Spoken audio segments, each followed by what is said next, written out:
Hello and welcome to History Sleepy. Tonight, we embark on a journey through the most uneventful corners of the past. So, settle in, get comfortable, and let the gentle drone of history guide you to slumber. But before we begin, please remember to like this video and subscribe to the channel for more incredibly dull tales. Now let's begin. Hey guys, tonight we slip our bare feet into the cool, murky shallows of Lake Texcoco. The water laps gently around your ankles, carrying little tendrils of reed and slick, drifting mats of green algae. In the distance, you spot a shimmer of tiny ripples where fish dart. The sky hangs heavy with smoky violet clouds, promising rain, or maybe just taunting you with the threat. As you shuffle forward, a sharp shell nicks your heel, reminding you this isn't exactly your backyard kiddie pool. Now, before you get comfortable, take a moment to like the video and subscribe, but only if you genuinely enjoy what I do here. And drop your location and local time in the comments. I always love seeing where and when you're listening from. Now, dim the lights, maybe turn on a fan for that soft background hum, and let's ease into tonight's journey together. You wade deeper, water swirling up your shins, then your knees. Back in the 14th century, this same shallow lake basin stretched for miles, fringed by rugged hills and distant volcanoes that glowed pink at dawn. The Aztecs, well, the Mexica people, if you want to be historically precise, arrived here after wandering through what's now northern Mexico, following omens that probably seemed more like fever dreams than strategic guidance. Imagine telling your travel agent, "Yeah, I'm looking for a place with plenty of salty, brackish water, maybe some unreliable rain. Oh, and can we make sure it's prone to flooding?" And yet, here they stood, peering out over Lake Texcoco. According to the old stories, they spotted an eagle perched on a prickly pear cactus, feasting on a snake right there on a tiny swampy island. That was the big cosmic billboard. Build your city here. Historians still argue whether they literally saw such a bird on such a cactus or simply crafted a potent founding myth after the fact. Either way, it stuck. You can't exactly slap it on your family's crest without some poetic flair. So you find yourself squelching through mud, trying not to think about what's slithering by your toes. The water isn't clear.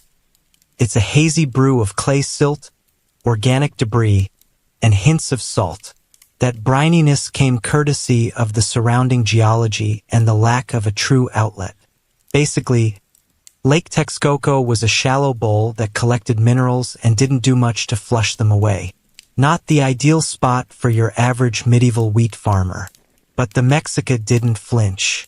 They looked out at this watery expanse and saw potential, like someone eyeing a fixer-upper with a half-collapsed roof and saying, "Perfect! I'll just add some throw pillows." They settled on a cluster of swampy islets, linked by fragile strips of land.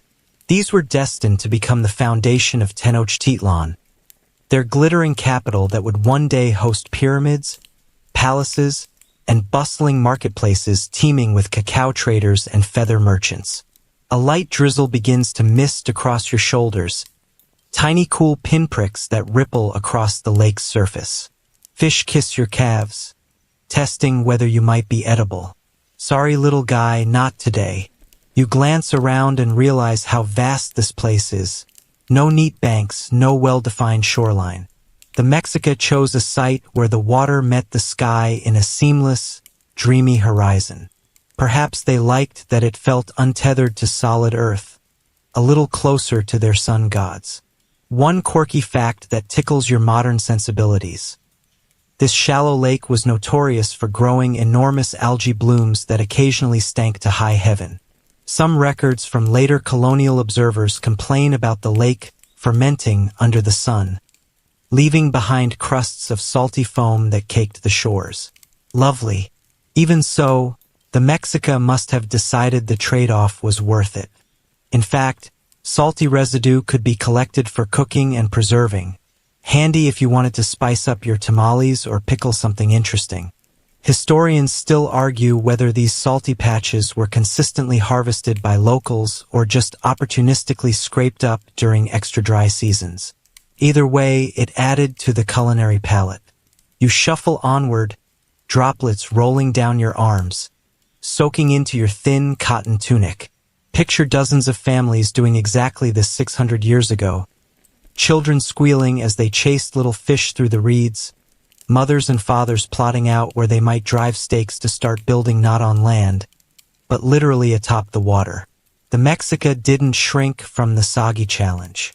Instead, they embraced it, mud, salt, mosquitoes and all, and spun this unlikely setting into a thriving jewel of an empire. You pause and dip your hands into the lake's silky depths, pulling up a heavy fistful of black, glistening muck. It oozes through your fingers in fat ribbons, slick as oil yet somehow grainy, too. The smell hits you next, earthy, faintly rotten, but also strangely fertile, like a promise of green shoots to come. This unremarkable handful of lakebed slime was the very heart of the Aztecs' improbable farming empire. You probably wouldn't last long out here on your own. Between the odd fever that came from lake-bred mosquitoes and the ever-present risk of stepping on something that bites back, your spa day would be cut delightfully short. But for the Mexica, this muddy treasure was everything. Back then, the floor of Lake Texcoco was a jackpot of organic decay. Centuries of falling leaves, fish droppings, and who knows what else all broke down into a nutritious soup. The Aztecs knew that if they scooped up this lakebed material and layered it cleverly, it would work wonders for their crops. A mainstream historical fact. They weren't the first Mesoamericans to figure this out. Earlier peoples around the valley experimented with raised beds and swamp gardens, but it was the Mexica who perfected the technique on a staggering scale. You wander along, mud drying in dark streaks on your arms, noticing how it cracks like miniature river deltas. It's almost artistic. Someone on Instagram today would pay good money to have organic lake mineral clay smeared on their face, complete with a smug before and after post. The Mexica, though, weren't after spa treatments. They wanted sustenance, security, and tribute goods to keep their sprawling empire happy. Historians still argue whether they learned this mud-lifting method purely through trial and error or borrowed heavily from the neighboring Xochimilco and other older cultures. Either way, by the time Tenochtitlan was humming with life, farmers were dredging up the lake bottom daily, piling it high onto reed mats and skeletal wooden frames. This wasn't your casual backyard compost bin. It was a full industrial-scale operation minus the dump trucks. You watch an old farmer in your mind's eye, his lean shoulders straining under woven baskets dripping black slurry. Each step he takes leaves a squishy footprint that quickly fills with water again. He grins at you, probably thinking you're soft for tiptoeing around the mud while he's ankle-deep in the stuff, hauling loads back to the waiting Chinampas. City folk, he might mutter in Nahuatl, shaking his head. One fringe tidbit that rarely makes the glossy textbooks. The Aztecs sometimes believed lake spirits had to be appeased so they wouldn't steal away the fertility of the mud. Small offerings, flowers, drops of pulque, a milky, mildly alcoholic drink made from agave, or even little clay figurines, might be tossed into the shallows with whispered prayers, sort of like tipping your barista, but for supernatural compost insurance. You try this yourself, plucking a bright bloom from your hair, because yes, obviously you're now stylish enough for that, and letting it float away on the ripples. Spins once, twice, then disappears into the green murk. The farmer gives you an approving nod, or maybe he's just amused by your tourist-level ritual. Either way, the lake doesn't seem to mind. Kneeling again, you marvel at the sheer richness of this muck. Tiny snails twist through it, little white shells half hidden, while delicate worm trails etch looping patterns just beneath the surface. Each handful practically writhes with life. And that's the secret.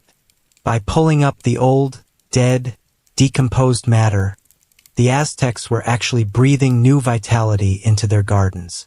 Each basketful acted like a supercharged vitamin boost for the crops waiting above.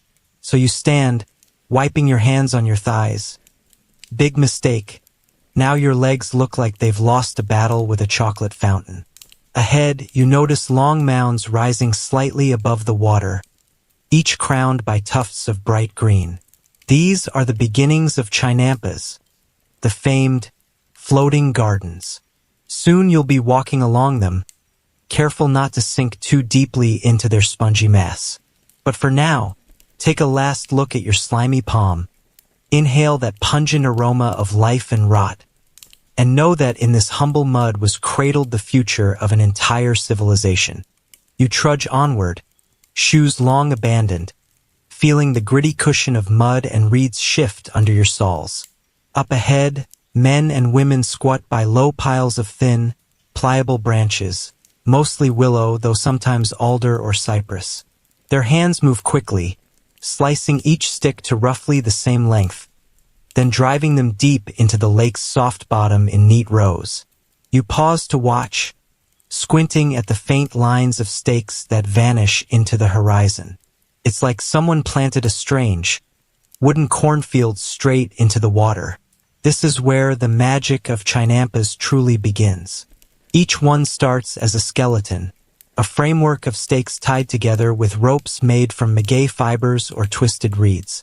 The farmers weave horizontal ribs across them, creating what looks suspiciously like an enormous water hammock. You half expect some giant to come along and sprawl across it with a sigh. A mainstream historical fact here: willows weren't chosen at random. They rooted easily and grew quickly, and their living trunks would eventually help anchor the Chinampa more securely. Over time, these trees formed protective barriers against waves and erosion, cradling the delicate plots like gentle, leafy walls. Their slender leaves also dappled sunlight onto the crops below, a natural shading system you couldn't improve upon even with fancy 21st century tech. Still, historians debate how standardized this construction was.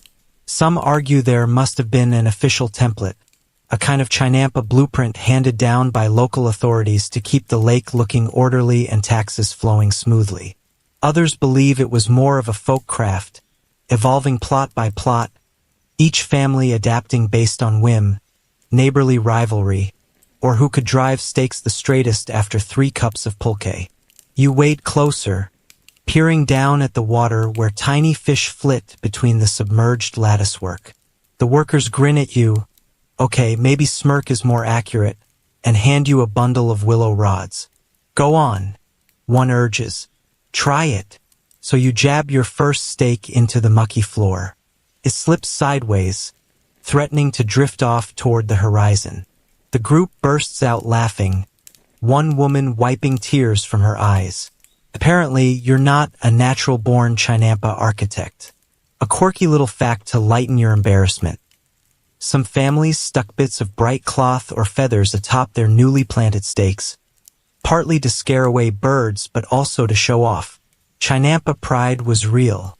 If your patch of lake looked especially fine with straight rows and Johnny streamers, it was local bragging rights at the market. Sort of like nailing the perfect lawn stripe pattern. Except your lawn is literally floating on a swamp. You straighten your next stake, planting it more carefully. It settles with a satisfying thunk into the silty lake bed. Progress. The woman who teased you gives an approving nod. Now you help weave cross branches through the uprights, watching as a loose, fence-like mat takes shape. The reeds flex and creak with the water's gentle tug, and you wonder how these fragile-looking structures ever held the weight of tons of soil and full-grown crops. But the Aztecs weren't new to balancing acts. They understood how to space the supports, how to lash them with cords that would swell tight when wet, and how to set everything at slight angles to diffuse the pressure of wind and current. These gardens weren't just lumps of dirt adrift. They were engineered, living platforms that could endure year after year of planting, flooding, and the constant chatter of toads claiming squatters' rights. You look up to see dozens more frameworks stretching into the lake like wooden veins, already gathering algae and tiny roots.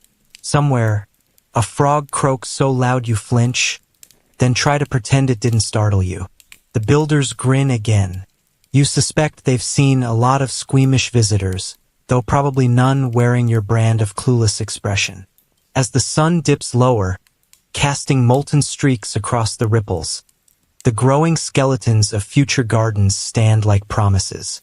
Each woven cradle will soon be loaded with mud, plant scraps, and dreams of maize heavy on the stalk. And to think, it all starts with a humble handful of twigs, driven into a muddy lake by calloused hands, and apparently one very awkward outsider. That'd be you. You squish forward again, the muddy bottom sucking at your heels, until you reach a line of chinampas that look nearly finished. Gone are the bare skeletons of steaks and woven ribs. Now these platforms stand packed high with layers of dark, waterlogged soil. At first glance, they resemble oversized, slightly lumpy brownies set to cool in the lake's vast baking pan. You'd laugh at that thought if your stomach didn't rumble. Traveling back to the 1400s on foot is surprisingly hunger-inducing. A farmer waves you closer, gesturing for you to watch his feet. With practiced nonchalance, he steps onto the floating plot and starts stomping rhythmically, left, right, heel to toe. You wince, half expecting the whole mound to vanish under the water. But it holds, undulating just slightly under his weight like a thick mattress. He beckons for you to try. You take one cautious step, then another. The chinampa dips, water burbling up around the edges, but doesn't give way. Under your feet, the layers compress with a muffled squelch. It's strangely satisfying, like walking on a giant, muddy sponge that sighs under each footfall. A small group of kids giggles nearby, clearly hoping you'll do a comedic flop into the lake. A mainstream historical fact that's pretty amazing. These chinampas weren't just randomly dumped piles of muck. They were carefully layered. Farmers started with brushwood and reeds at the bottom to allow water to seep through without washing everything away. Then came alternating layers of lake mud and decaying vegetation, sort of a prehistoric compost lasagna. This kept the soil rich, moist, and delightfully wormy. The constant contact with nutrient-heavy water meant these floating beds didn't really need artificial irrigation. They were naturally self-watering, which would make any modern gardener turn green with envy. Meanwhile, historians still argue whether the Mexica developed special rotations or companion planting schemes to maximize yields on these narrow strips. Some ethno-historians think they may have timed squash, beans, and maize together in tight cycles, while others believe the family stuck mostly to staple rows with only occasional mixes. Either way, the productivity was astonishing. These plots churned out multiple harvests per year, at least 3 to 4, keeping Tenochtitlan well-fed and flush with trade goods. As you stomp alongside the farmer, your feet sink just deep enough for cool mud to squeeze up between your toes. Gross? Sure, but also oddly comforting. It's like nature's weird foot massage, complete with tiny darting insects that are probably plotting to nibble you in your sleep.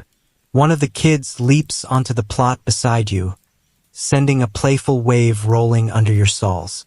You teeter, arms pinwheeling, before finding your balance again. They shriek with delight. A quirky side note. Some early Spanish observers wrote wide-eyed accounts insisting the Aztecs built floating rafts of earth, so cunningly they could even shift them about the lake. Today, scholars suspect this was mostly misunderstanding or exaggeration. While the chinampas did flex and subtly drift over decades, you couldn't exactly row them like garden gondolas. Still, the image of farmers punting around with a patch of corn strapped to a canoe is delightfully absurd. You kneel to scoop a handful of this miraculous soil. It's teeming with life.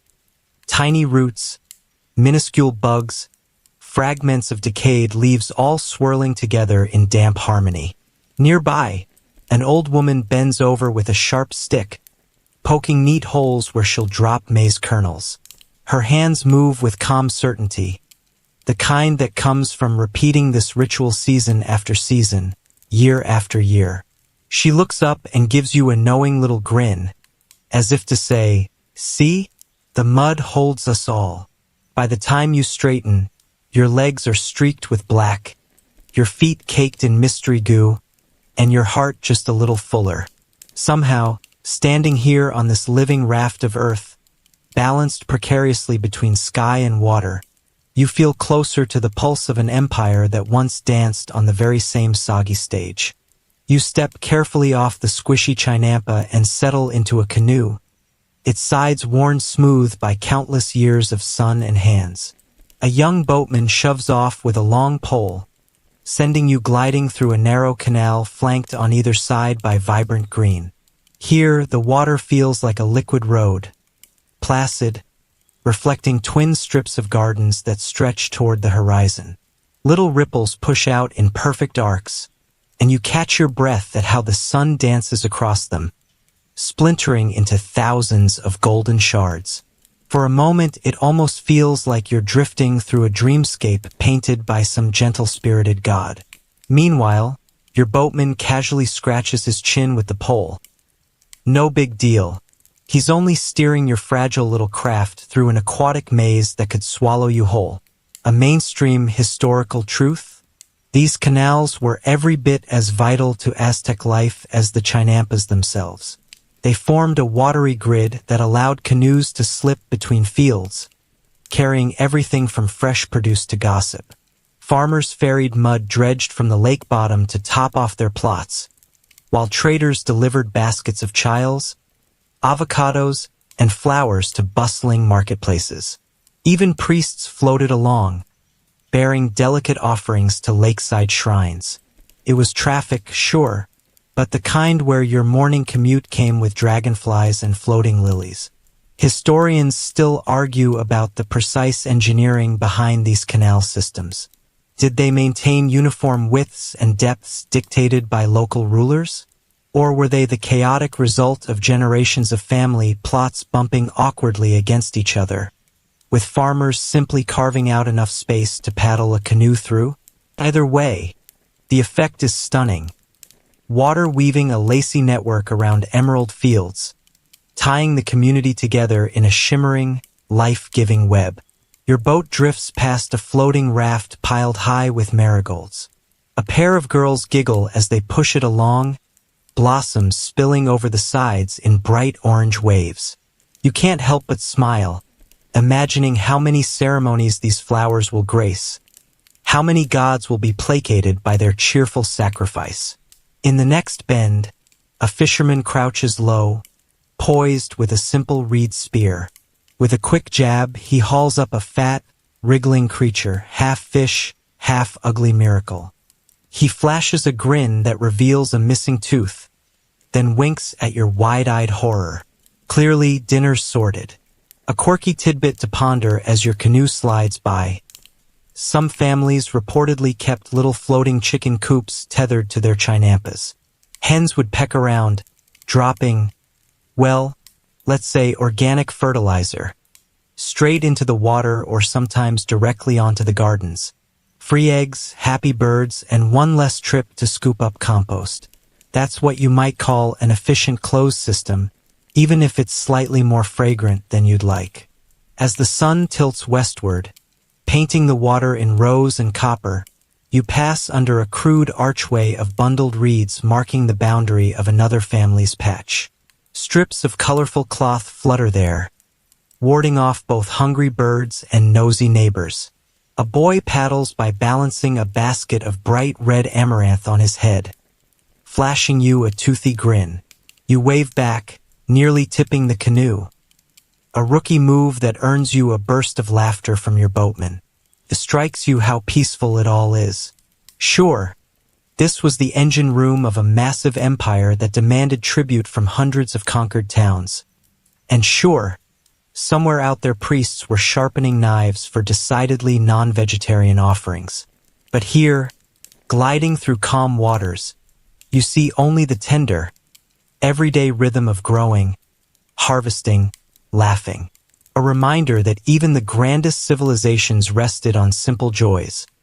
Family jokes echoing over the water, shared sips of pulque at dusk, the steady heartbeat of paddles dipping into a living road.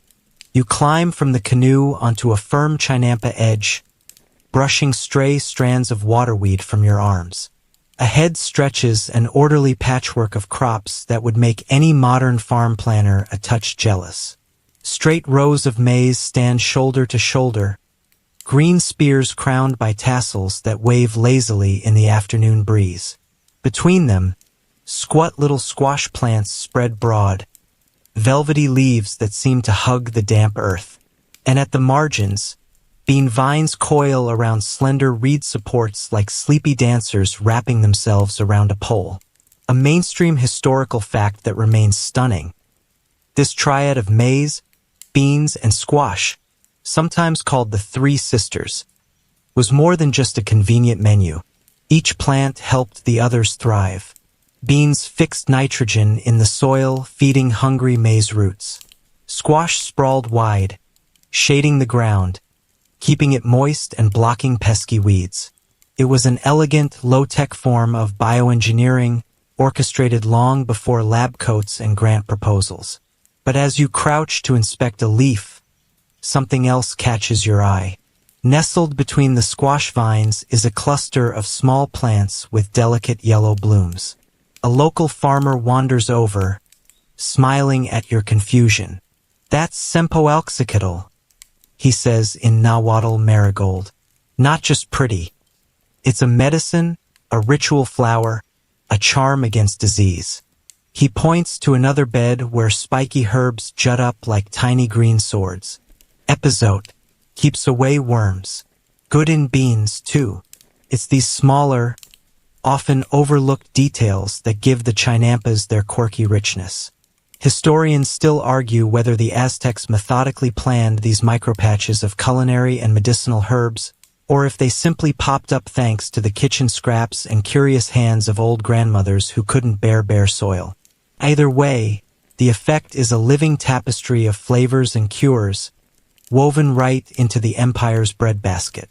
As you wander, you spot clumps of amaranth with crimson plumes swaying like tiny feathery dancers.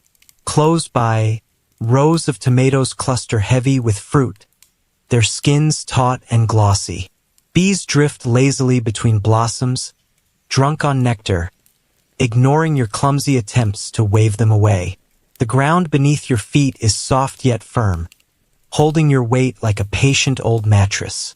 A gentle breeze carries the scent of damp earth mixed with something sharply green, maybe crushed epizote or bruised squash stems. You inhale deeply, almost hoping it'll cure your modern woes. Stress, screen addiction, questionable life choices. A joke slips into your mind. Side effects may include accidental time travel, smug historical trivia, and a tendency to judge supermarket produce. A child races past clutching a bundle of herbs, shouting something about a stew. His bare feet kick up droplets that spatter your calves. You watch him vanish down a narrow track between gardens, disappearing behind a curtain of maize. Somewhere nearby, an old woman sings to herself, her voice blending with the whisper of bean leaves and the soft lap of water against chinampa edges. And for a heartbeat, you're not a visitor. You're simply another soul moving through rows of life, trusting that these floating gardens will keep cradling you, just as they've cradled countless others. On this vast, shimmering lake, twilight slides in on soft paws, draping Lake Texcoco in dusky purples and bruised pinks. The air grows cooler, tinged with the faint, musky scent of wet earth that always seems stronger at dusk. As you stand on the edge of a chinampa, your eyes adjust to new kinds of motion. Not bustling farmers or darting children, but subtler, twitchier lives awakening. A mainstream fact worth pausing over. The Aztecs didn't just grow crops here. They effectively created entire mini ecosystems. These floating gardens teemed with frogs, egrets, insects, and countless unseen organisms that enriched the water and soil. Even today, scientists studying remnant chinampas marvel at the intricate food webs humming along their muddy veins. As you peer closer, you spot a long, glossy worm easing from one damp furrow, looping itself in slow, suspicious figure eights. A plump frog squats nearby, sides pulsing as it gulps the cool night air. It gives a half-hearted croak that sounds more like someone yawning than singing. Somewhere, a tiny splash reveals a fish snagging a careless bug. A quirky little tidbit. Locals sometimes collected frog spawn or even small frogs to supplement meals. Not every day was a feast of tamales and turkey.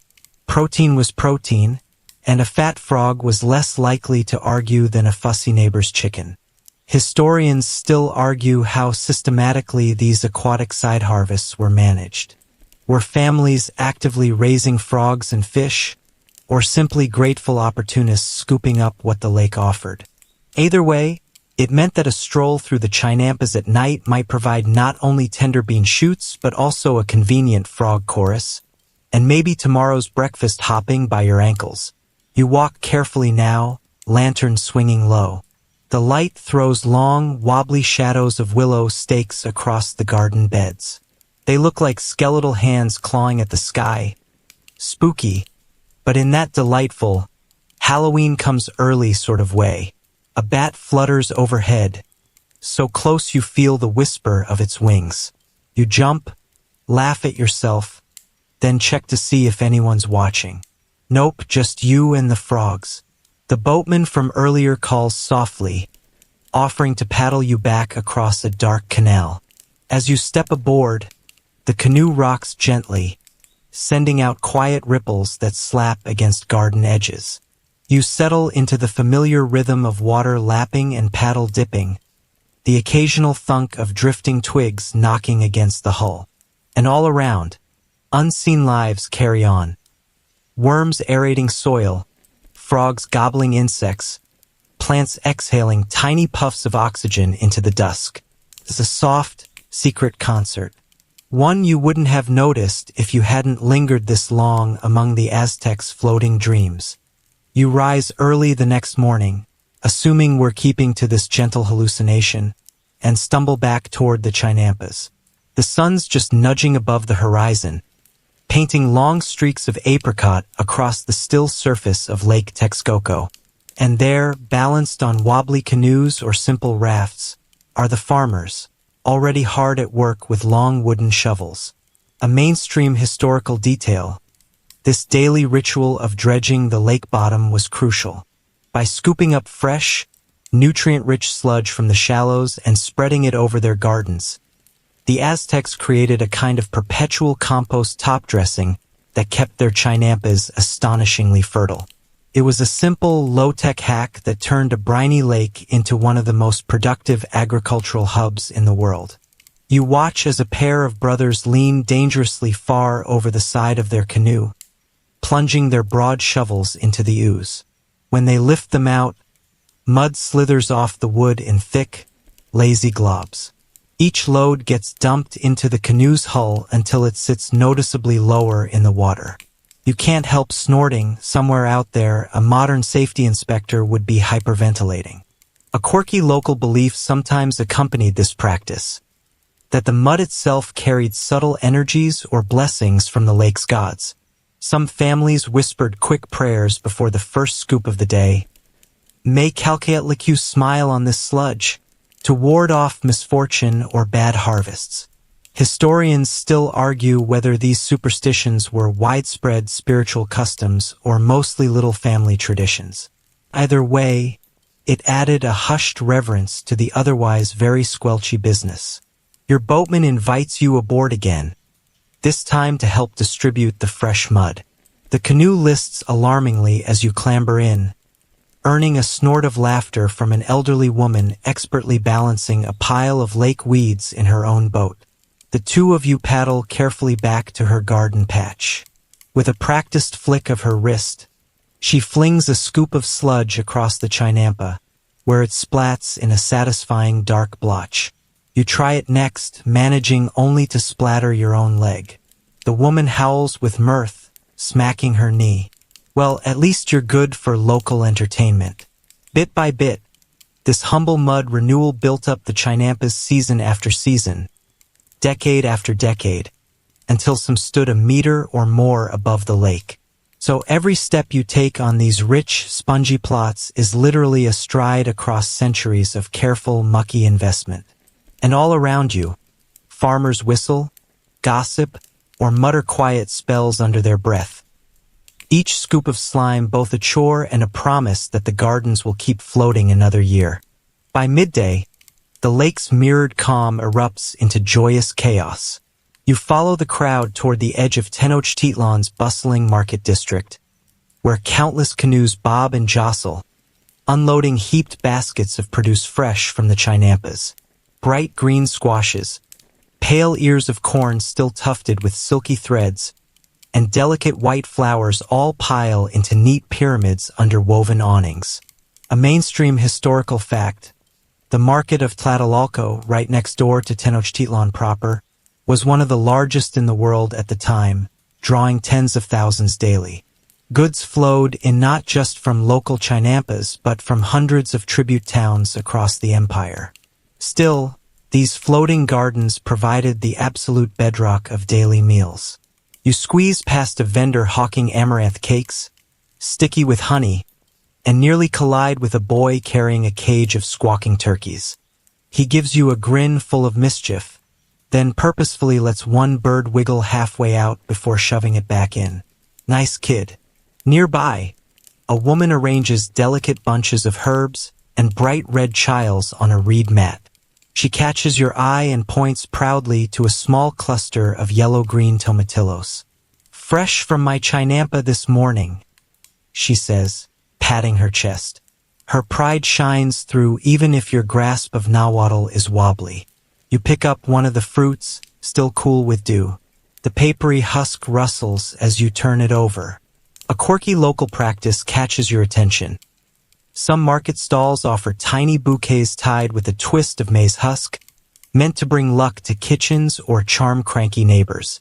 Historians still argue if these were more for genuine spiritual insurance or simply clever marketing. Buy a squash, get a hex-busting posy free. You pause under a shade awning, letting your eyes drift across the riot of colors. Pungent smoke drifts in from a line of street cooks roasting something fragrant and meaty on flat clay griddles. The mingled voices, vendors calling out prices, children squealing, old friends sharing jokes that have probably been around since the lake first formed, wash over you in warm waves. This is no sterile supermarket aisle. It's a living theater of give and take, all powered by the gentle bounty of floating gardens that begin their life ankle-deep in lake muck. And as another vendor offers you a taste of a tart, juicy fruit, your mouth puckering in surprised delight, you realize these chinampas didn't just feed bodies. They fed marketplaces, street banter, first crushes over shared tortillas, and all the small human moments that make an empire feel less like a machine and more like a humming neighborhood. Later in the day, you wander away from the clamor of trade and into a quieter stretch of the chinampas, where tiny shrines stand at the ends of narrow garden paths. Wisps of incense curl from clay bowls, tracing lazy corkscrews into the blue afternoon air. Little piles of maize kernels, bright flower heads, and even strips of cooked squash rest at the base of modest stone altars. A mainstream fact, the Aztecs interwove agriculture and religion tightly. Every planting season, harvest, or major shift in weather prompted offerings to the gods. Tlaloc for rain, Chicamcotl for maize, and dozens of local spirits tied to groves or even specific trees. These weren't optional extras. They were woven directly into the business plan of growing food. You kneel beside one such humble altar. A soft chant drifts from a group of women seated nearby, their voices blending like wind through reeds. They scatter petals into the canal, where orange flecks drift away to join lily pads and startled minnows. One woman glances over and gives you a serene nod, as if to say, "Yes, stranger, even you are welcome in this moment." Historians still argue whether these small daily offerings were deeply felt personal devotions or more like paying a utility bill to keep divine services running smoothly. Did these farmers fear catastrophic wrath, or simply honor an ancient etiquette, an insurance policy so the rains didn't forget their address? A quirky tidbit you can't resist smiling at. Some Chinampa families left little figurines of frogs by their altars, hoping it would encourage the lake's real frogs to multiply, and by extension, keep their watery ecosystem thriving. You picture a tiny pottery amphibian whispering to its living cousins, "Hop on over. There's mud enough for everyone." You rise slowly, careful not to disturb a neat circle of marigolds laid out on the ground. Overhead, a pair of herons coast by with regal indifference. In this hushed place, away from the market squabbles and laughter, you feel how profoundly the Aztecs tied every bean sprout and squash blossom to a grand cosmic conversation. Each Chinampa wasn't just a patch of dirt. It was an altar in itself, floating quietly between mortal hands and the vast, inscrutable sky. You wander back toward the lake's open sweep, nudging past willow groves that line the older Chinampas. Every so often you give a cautious hop to test the ground's firmness. Some patches feel suspiciously squishy, like they're debating whether to betray your weight. Because here's a mainstream historical fact worth pondering. Despite calling them floating gardens, these plots didn't actually float around like rafts. They were anchored by stakes and living trees, and their heavy, compacted mass kept them largely in place. Still, these gardens existed in a delicate balance. The Aztecs had clever tricks to stop them from sinking into oblivion. For starters, the constant layering of dredged mud and plant debris built up a resilient sponge of organic matter. It didn't rot down to nothing all at once. It decomposed slowly, constantly renewed from above, while sturdy willow roots knitted through it all like living rebar. You crouch by a farmer who taps the Chinampa edge with a long pole. He listens, then jabs again. Apparently, it's his way of checking for any alarming hollows that might spell trouble later. Historians still argue how frequently families had to patch or rebuild sections. Some chronicles claim it was rare thanks to smart maintenance, while others suggest regular mini-collapses were simply shrugged off as the cost of doing business. A quirky anecdote floats to mind, drawn from scattered colonial reports. If a patch seemed especially prone to sinking, superstitious farmers might plant a double row of willows or leave tiny offerings under fresh soil layers to convince the lake spirits to hold it up. The idea of politely bribing a swamp is, well, charmingly optimistic. You scoot carefully along a narrow ridge, the lake slapping gently at your ankles. Dragonflies hover like tiny living jewels, and each time you look down into the water, you catch shadowy shapes, root masses, old woven mats, maybe even the remains of an abandoned plot slowly returning to the lake's embrace. It all reinforces a hushed truth. These gardens were a dance with the elements, never fully conquered, only persuaded day by muddy day to keep afloat. The sun climbs higher, burning a sharp glare across Lake Texcoco that makes you squint. Sweat trickles down your neck, and the Chinampa's neat rows blur into wavering mirages. But even in this brutal midday heat, you see farmers moving briskly. Some haul buckets to pour water into thirsty plots. Others pull clever little channels open or stop them up with wads of reeds to adjust flow. A mainstream historical marvel. The Aztecs managed lake water levels through an impressive network of dikes, sluice gates, and small canals.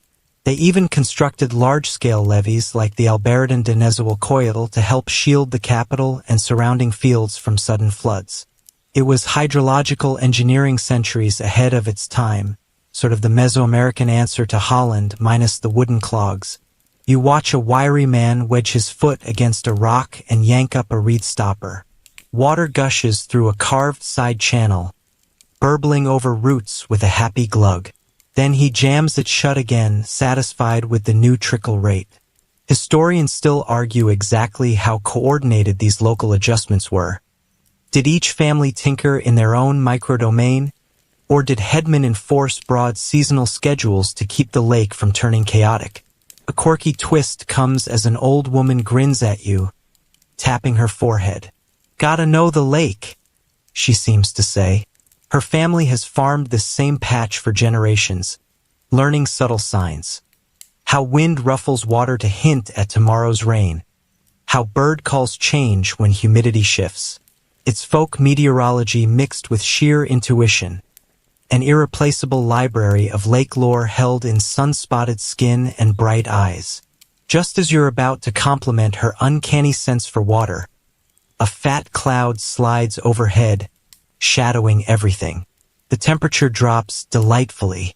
You exhale, grateful, and feel a sudden solidarity with all these sun-baked farmers who've spent lifetimes reading the moods of sky and lake. Together, you squint upward, waiting to see if the cloud decides to drop a blessing or simply tease.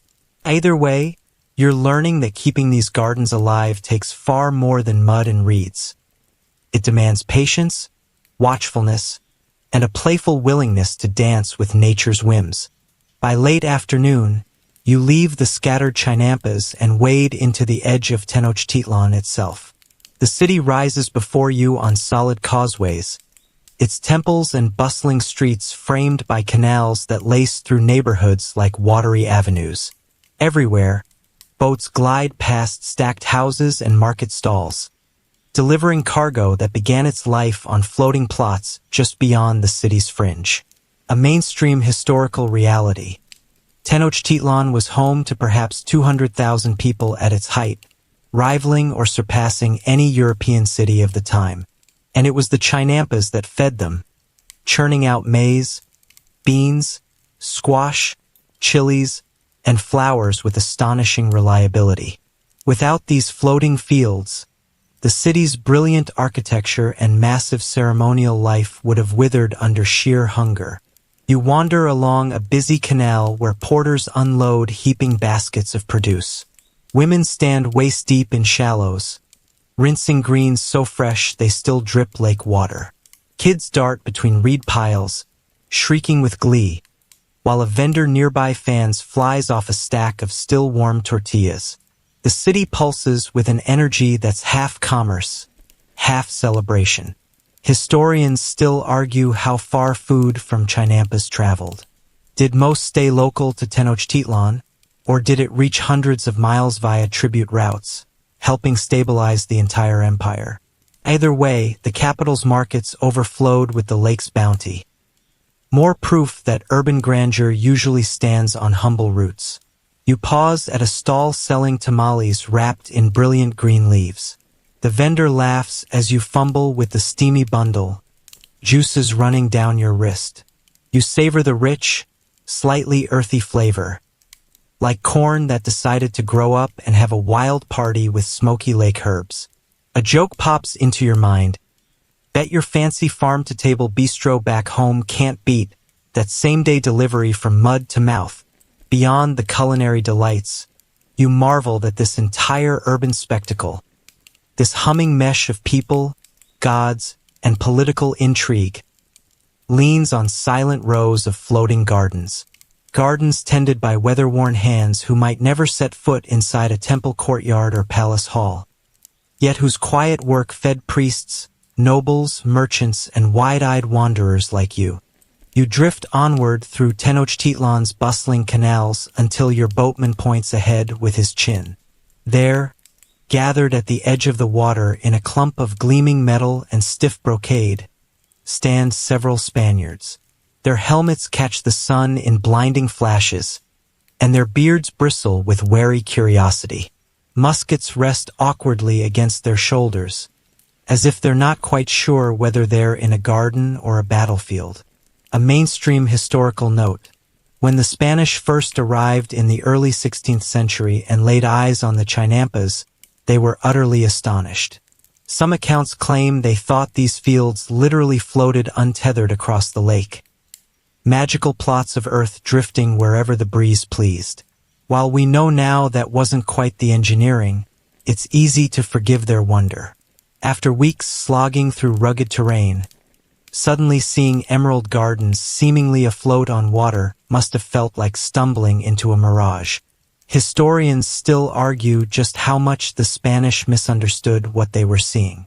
Did Cortez's men believe these were true rafts, or did they grasp the clever anchoring right away but exaggerated for dramatic effect back home? After all, floating city of gardens makes a far juicier letter to the king than technologically sophisticated marsh agriculture. You step out and watch one conquistador gingerly prod the ground with a halberd tip. It flexes slightly, rippling like a drum skin. He lets out a startled bark of laughter, then looks around quickly to see if anyone noticed. His pride seems as delicate as these garden plots. Nearby, a pair of Aztec farmers keep working with deliberate calm. They press fresh mud around maize roots, ignoring the foreigner's stares. A quirky image forms in your mind.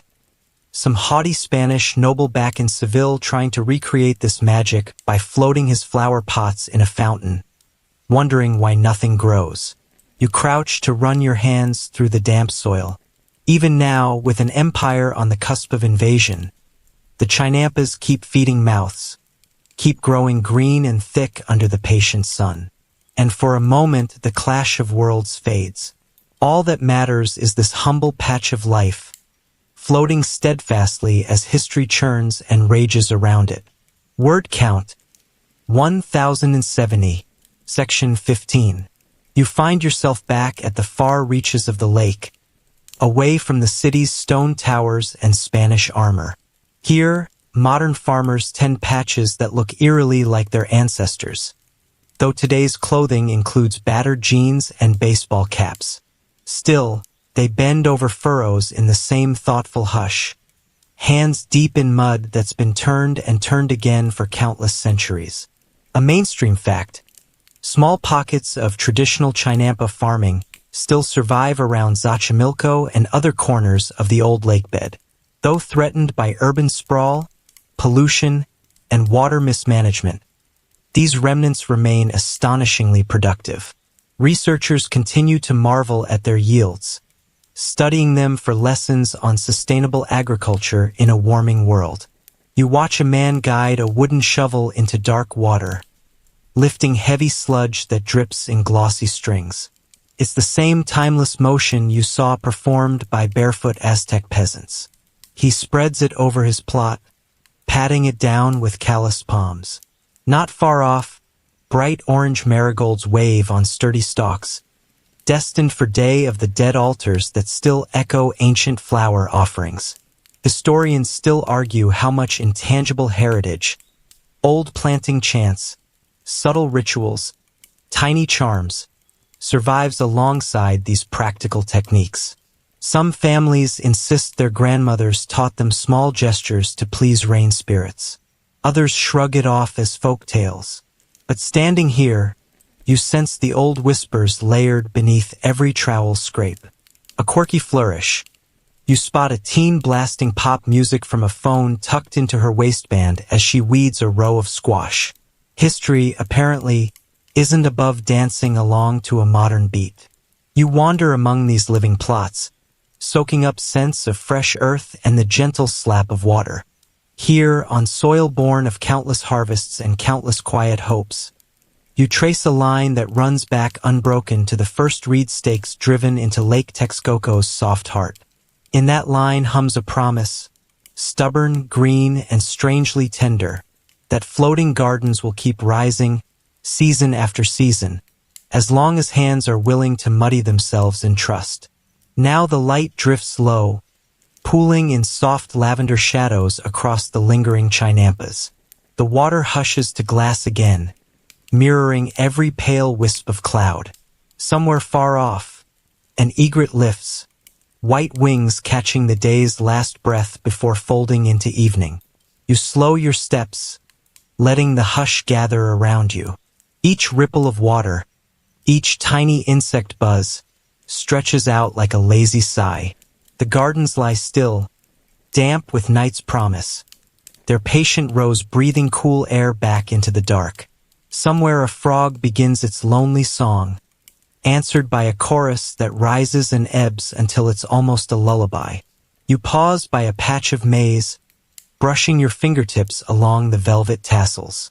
The stalks lean together in gentle secrets, whispering of sunlit mornings and the old hands that still come to tend them. Even now, you can almost hear the ghostly splash of oars, the playful shriek of children who once ran these narrow banks. The past isn't gone. It lingers in the rich scent of earth, in the quiet trust of roots reaching down into ancient, generous mud. Your breath slows. The air tastes faintly sweet, as if touched by the memory of lake flowers. Above, the first stars prick through the deepening sky, shy lanterns unfurling one by one. You close your eyes for a moment, feeling the gentle rock of the ground beneath you. A subtle reminder that here, on these floating gardens, nothing is ever perfectly still. When you open them again, the world seems softer, edges blurred by dusk. The chinampas cradle you in a tender hold, a secret place between water and sky where dreams can drift as easily as canoes. And if you listen closely, you might still hear the ancient promise of life rising from mud, whispering just for you to rest.